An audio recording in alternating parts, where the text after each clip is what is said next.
ये honey trap है, ये अगवा है, और अगवा है तो किस तरह है?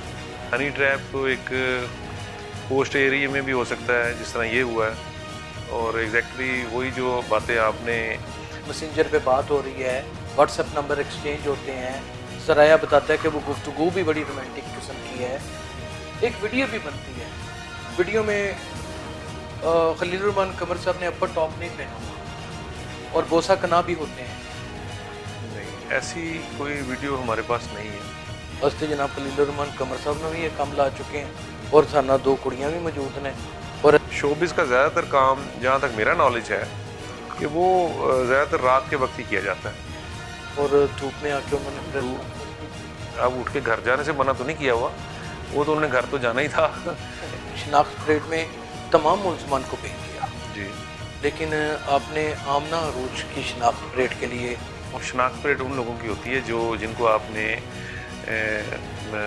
जो नामजद ना हो FIR में। खलील रहमान कमर साहब को भी इंटरव्यू किया और उनके जो इंटरव्यू आपके साथ हुआ उसमें वो क्या बयान करते हैं कि एक्चुअल हुआ क्या। तो कानून क्या कहता है सर कि कोई शख्स खुद ख्वाहिश का इजहार करे कि मैं आपके पास आना चाहता हूँ, मैं एक खातून हूँ। नहीं, लेकिन इसका मतलब ये भी तो नहीं है कि अगर कोई मर्द किसी औरत के बुलाने पे चला जाए तो उसको अगवा करके 1 करोड़ रुपया तावान ही मांग दिया जाए। मेरा नाम यासर शमून खान है, आप देख रहे हैं प्रोग्राम क्राइम रिपोर्टर।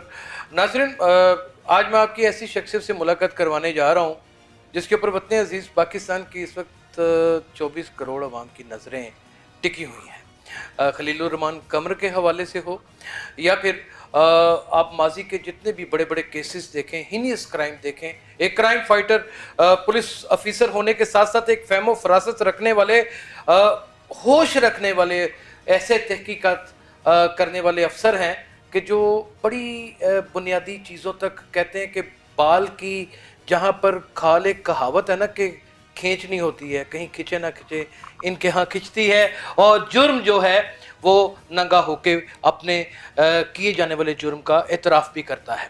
फैसल शरीफ चौधरी ऑर्गेनाइज क्राइम माल्टोन इस वक्त हमारे साथ मौजूद हैं। सबसे पहले आज के प्रोग्राम में हम आपको खुशामदीद कहते हैं। अस्सलाम वालेकुम। बहुत बड़ा केस आपने पकड़ा, आप इसे हनी ट्रैप कहते हैं, जी। हम इसे हनी ट्रैप नहीं कहते हैं कि खलील रहमान कमर साहब की एक अपनी ज़ाती पसंद नापसंद के हवाले से वो उस आमना अरूज लड़की के पास गए और उन्होंने उससे मेल मिलाप किया।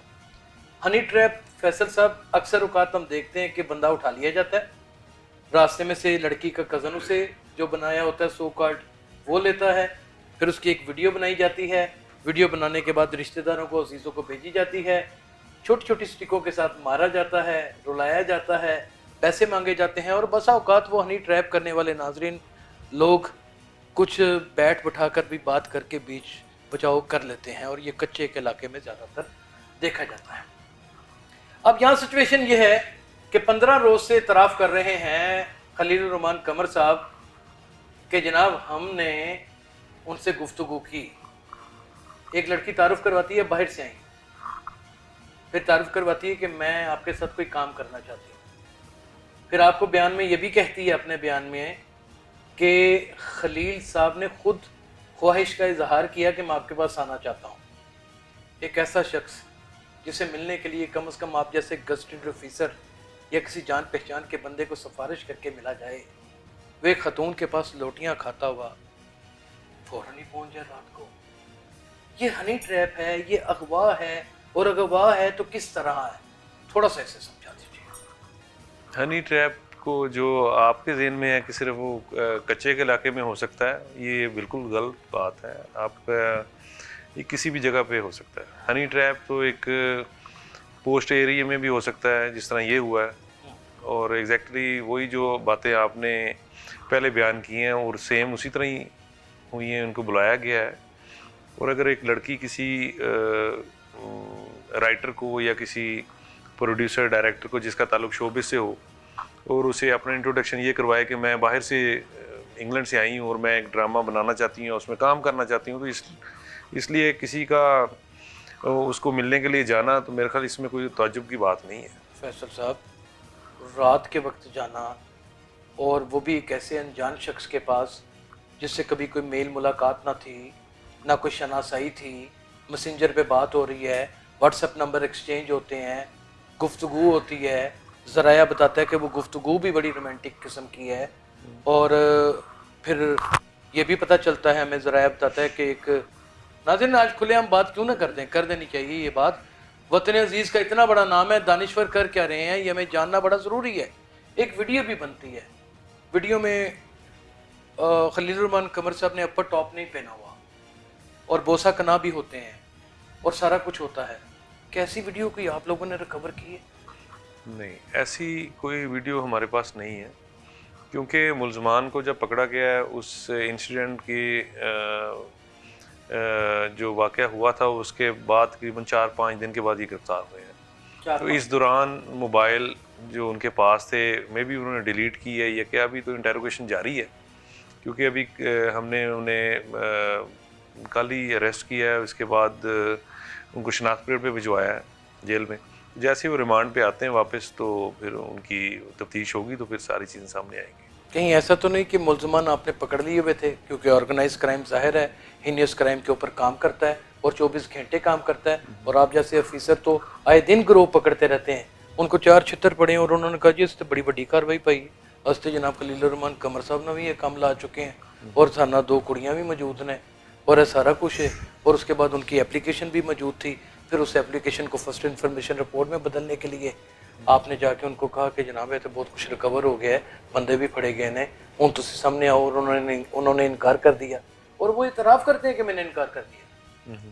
इस हवाले से क्या कहें? नहीं, उन्होंने खुद ही जाके अपने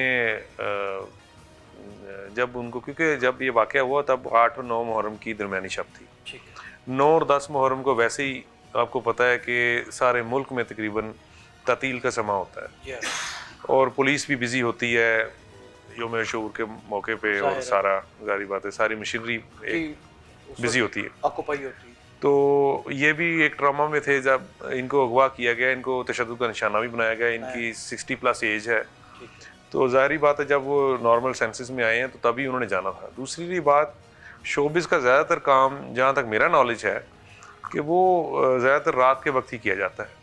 दूसरे नंबर पे इनको आपको उस दिन उन्होंने प्रेस कॉन्फ्रेंस में खुद भी बताया था कि इनको मेरे ख्याल गालबन डॉक्टर ने भी मना किया हुआ है, कोई धूप से इनको एलर्जी है, तो इसलिए फिर इनकी ट्रैवल 5 साल के लिए उनको मना किया हुआ है। जी, उनकी डॉक्टर ये से उनकी स्टेटमेंट थी। जी बिल्कुल। लेकिन वो धूप में आ भी गए और धूप में आके उन्होंने प्रेस कॉन्फ्रेंस भी की। धूप में और उनको अगर कोई बंदा बाहर अगवा करके फेंक जाता कहीं से, वहाँ पे अब उठ के घर जाने से मना तो नहीं किया हुआ, वो तो उन्होंने घर तो जाना ही था और अगर उनके मुतलका कोई प्रेस कॉन्फ्रेंस हो रही थी उसमें तो उन्होंने आना ही था। लेकिन ये है कि वो इन केस ऑफ इमरजेंसी है ना, अदरवाइज वो रूटीन में उनको उनका कहना ये था। आप बाकी उनसे मौक़िफ़ उनका ले सकते हैं, हम उनके तो कोई मौक़िफ़ ले सकते हैं, स्पोर्ट्स पर्सन तो है नहीं। नहीं इसमें तो कोई शुबा नहीं है, लेकिन पुलिस की जानिब भी बहुत सारे इशारे, कनाएं और बहुत सारी उंगलियां उठ रही हैं इस केस के हवाले से। वो इस सूरत में है कि आपने शिनाख्त परेड में तमाम मुल्ज़मान को भेज दिया जी, लेकिन आपने आमना अरूज की शिनाख्त परेड के लिए उनको नहीं भेजा। इसके पीछे क्या अवामल थे? इसके पीछे एक बड़ा लॉजिकल इसका पहलू है कि अगर आप थोड़े से भी लॉ नोइंग हैं तो आपको पता होना चाहिए कि जब शनाख्त परेड उन लोगों की होती है जिनको आपने जो नामजद ना हो FIR में, और ये इस FIR में वाहिद आमना अरूज वो खातून है जो कि नामजद है, बाकी सारे लोग नामालूम थे, बाकी नामालूम है, इसलिए इसकी शनाख्त परेड हो नहीं सकती थी। अच्छा, लिहाजा नामजद हो उसकी शनाख्त जी नहीं, जी, तो इस लिहाजा फिर इसको फिर अरेस्ट करके इसका रिमांड लिया गया। जब ये सारा वाक़या हो गया, आपने मुल्ज़मान पकड़ लिए, मुल्ज़मान को तो आपने इंटरोगेट किया ही होगा, क्या आपने फर्दर खलील रहमान कमर साहब को भी इंटरव्यू किया? और उनके जो इंटरव्यू आपके साथ हुआ उसमें वो क्या बयान करते हैं कि एक्चुअल हुआ क्या? हमने उनसे भी बयान लिया है, क्योंकि फैसल साहब इस बात को मैं कतन मानने के लिए तैयार नहीं।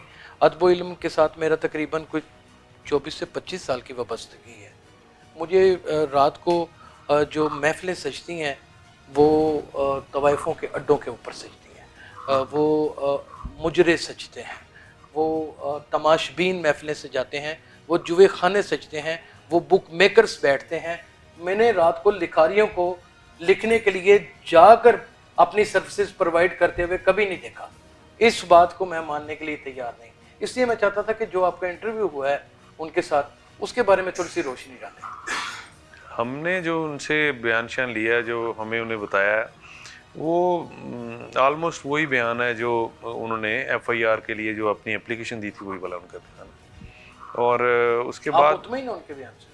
हाँ जी, हम उनके बयान से मुतमिन हैं। हमें उसमें तजाद इसलिए नहीं नज़र आ रहा कि जो मुलजमान हैं उन्होंने हर बार तायद की है और उन्होंने इकरार किया है इस जुर्म का।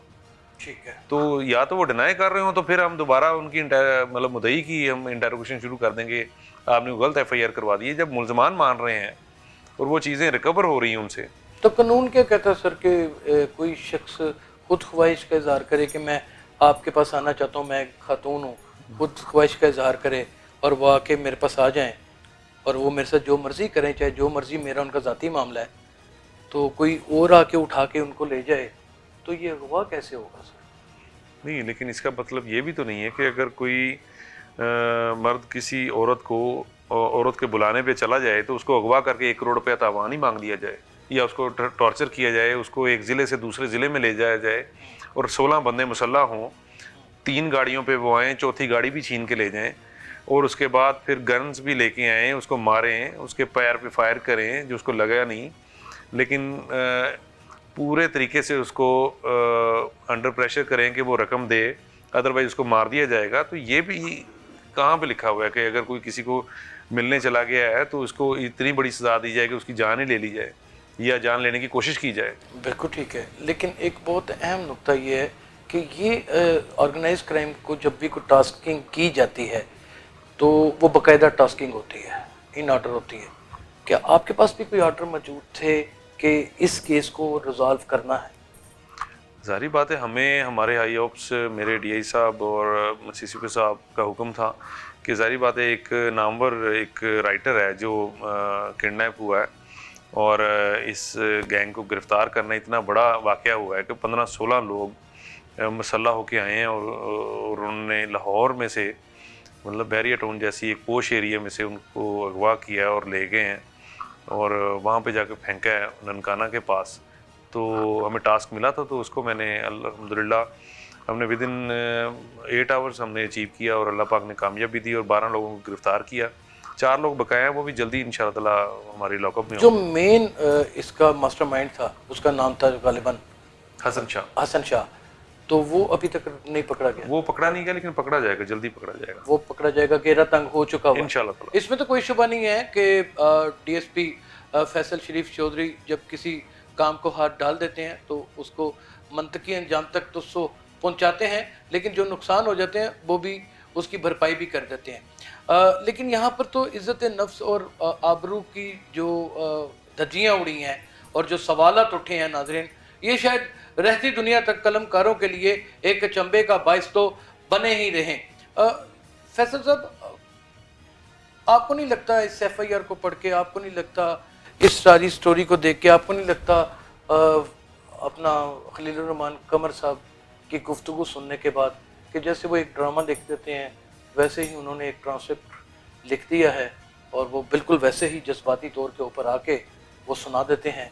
या आपको नहीं लगता कि उन्होंने बहुत सारे महाज खोल रखे हैं फेमिनिस्ट के नाम पर, कभी किसी और चीज़ के नाम के ऊपर? इसके पीछे कोई और शख्स भी हो सकता है को बदला लेने के लिए। मैं इतना उनको फॉलो तो करता नहीं हूँ, तो इतना टाइम ही नहीं होता। तो लेकिन ये है कि हमारे पास तो केस की एक इन्वेस्टिगेशन आई थी, रूटीन मैटर है, इस तरह के केसेस आते रहते हैं और भी। तो हमारे लिए कोई मतलब इतना नहीं है कि मैं इसमें अब इसको पढ़ने बैठ जाए। तो एक अगवा का केस था सिंपली, तो उसको हमने अल्हम्दुलिल्लाह सॉल्व किया।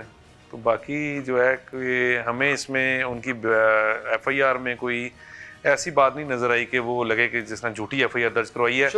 हाँ जी, उसमें बिल्कुल वो जो वाक़या हुआ है अगवा जेन्युइन हुआ है और ये इन लोगों ने प्री प्लान किया, उनको बुलाया ट्रैप, वो लड़की के ज़रिए बुला के और अगवा किया गया और रकम वाकई मुतालबा किया गया है 1 करोड़ रुपए का। और उस दिन क्योंकि बैंक्स बंद थे और एटीएम से 2,87,000 रुपये निकलवाया गया है। और इनको जब प्रेशराइज बहुत ज़्यादा किया गया तो इन्होंने अपने एक दोस्त से भी रब्ता किया जिसने 10 लाख रुपए तक अरेंज भी करने का उसने हामी भर ली थी। अच्छा। और मतलब इसमें दो राय नहीं है कि ये अगवा नहीं हुए, ये बिल्कुल 110% इनके साथ वारदात हुई है, बिल्कुल हुई है। और इनको ये लकी हैं कि ये बच के आ गए, क्योंकि इस तरह की वारदातों में अक्सर देखा गया है कि जो अगवाकार हैं वो इस डर से कि ये बाहर जाके बता ना दे, वो अक्सर वो जानी नुकसान कर देते हैं।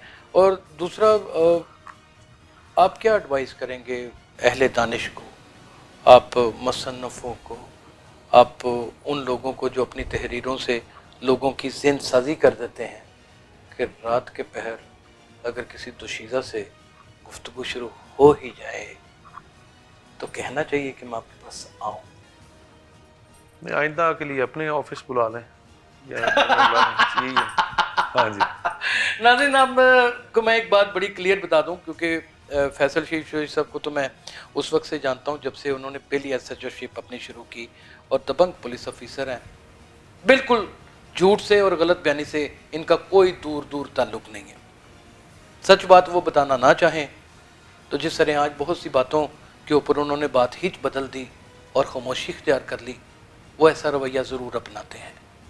दाल में अभी तक काला है, और जब तक क्राइम रिपोर्टर जिंदा है ये दाल में से काला निकाल के छोड़ेगा। खलीलुर रहमान कमर साहब, हम आपको फॉलो करने वालों में से हैं। हम अहले दानिश ना सही, लेकिन अहले दानिश लोगों की पैरवी करने वालों में से हैं। आपको बताना होगा कि ये माशरे के साथ खिलवाड़ क्यों हुआ, और इंशाअल्लाह ताला जल्द ही इसका रिजल्ट निकालेंगे। अपना बहुत ख्याल रखिएगा। अल्लाह हाफिज़।